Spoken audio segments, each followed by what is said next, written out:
How to log into your Wise account. Hey everyone, welcome back to another tutorial video. In today's video, I'll show you how you can log into your Wise account.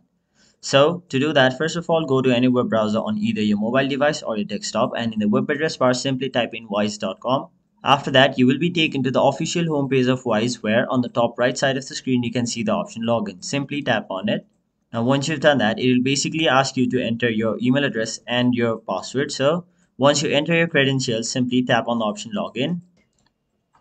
Now, once you've done that, you'll have to simply check your email, as they will send a verification code or a link to your email. So let me simply open my mail. Now, as you can see, this is the mail Wise has sent us. Now scroll down and then tap on the option confirm my email. After that, tap on the option continue. Now they will send a 6-digit verification code to your phone number which you entered while creating your account. So simply enter the code. Now tap on the option done.